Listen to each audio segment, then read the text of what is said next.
If you think self-worth comes from being chosen, you've already given your power away. Viola lives in that world, and somehow she doesn't break, all because of one specific trait. Do you have that too? The episode opens with Viola auditioning for a stage play. She's not goofing around like her father Jake would. She wants the role because deep down she believes she could do it well.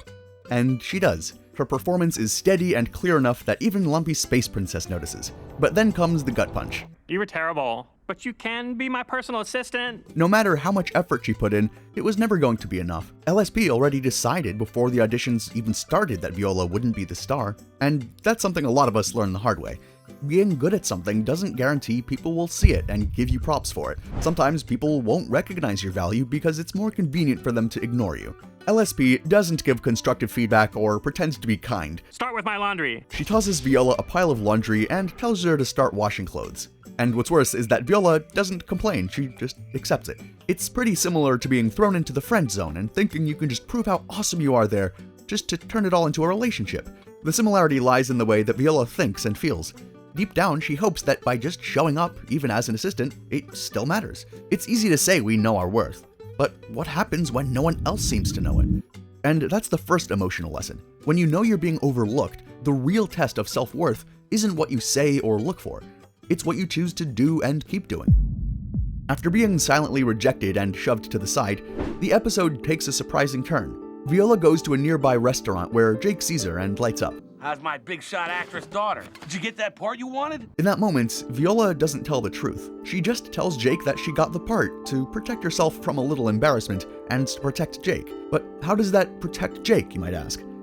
Well, Jake might be disappointed in himself for Viola's quote-unquote failure. Sometimes I wonder if maybe I haven't been the best dad. But you getting that part, that makes my entire life seem worthwhile. By refraining to tell the truth, Viola makes Jake's feelings more important than her own. It's something many of us have experienced at some point. You're afraid of disappointing someone, so you just lie and bend the truth a tiny bit. That's the second lesson. Sometimes we lie about our success. Not for validation, but to protect the people who love us.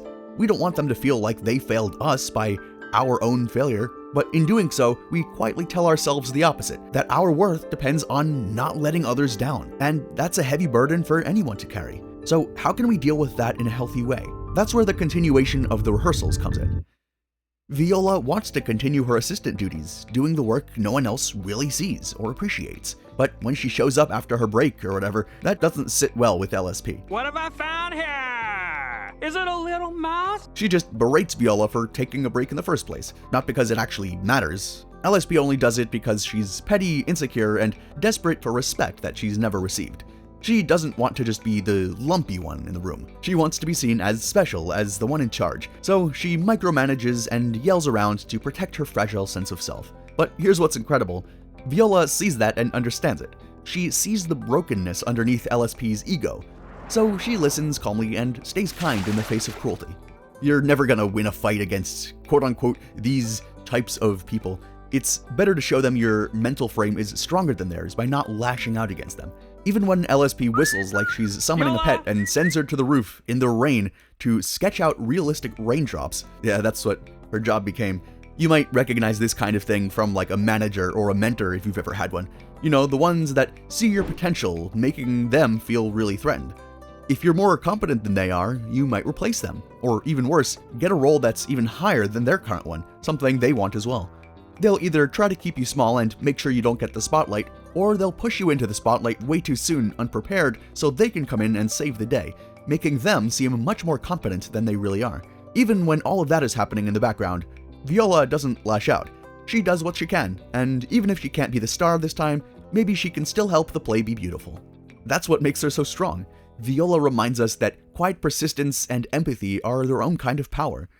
That persistence and kindness is exactly what changes everything once the play is about to start.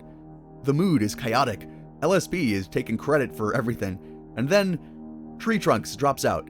When I told Mr. Pig about the kissing scene, he didn't take it well. LSP panics. She needs someone who knows the lines. You can't do this to me! Who else knows all the lines? Who else could possibly take your place at the 11th hour and be a big hero? And that's when Viola's excited gasp is noticed by LSP, who, of course, thinks she's excited for LSP to take the role of the leading lady. Thus, Viola finally breaks and stands up for herself. She teleports LSP to the Ice Kingdom and takes the role that should have rightfully been hers from the start. When the curtain rises, she shines. She delivers her lines with softness, clarity, and vulnerability, exactly like the play should be done. The show goes on. LSP arrives from her trip in the Ice Kingdom, overcome with anger, but when she sees the performance, she pauses, she sits down, and for the first time, she watches instead of throwing around directions and stuff. And that's when she sees something real. Even Viola's parents are there to see it. They don't cheer because she's the lead, they do it because she's their daughter doing something brave. Woo! Viola! That's my girl! And after the final scene, when the cast has taken their bows, Viola doesn't soak in the praise backstage.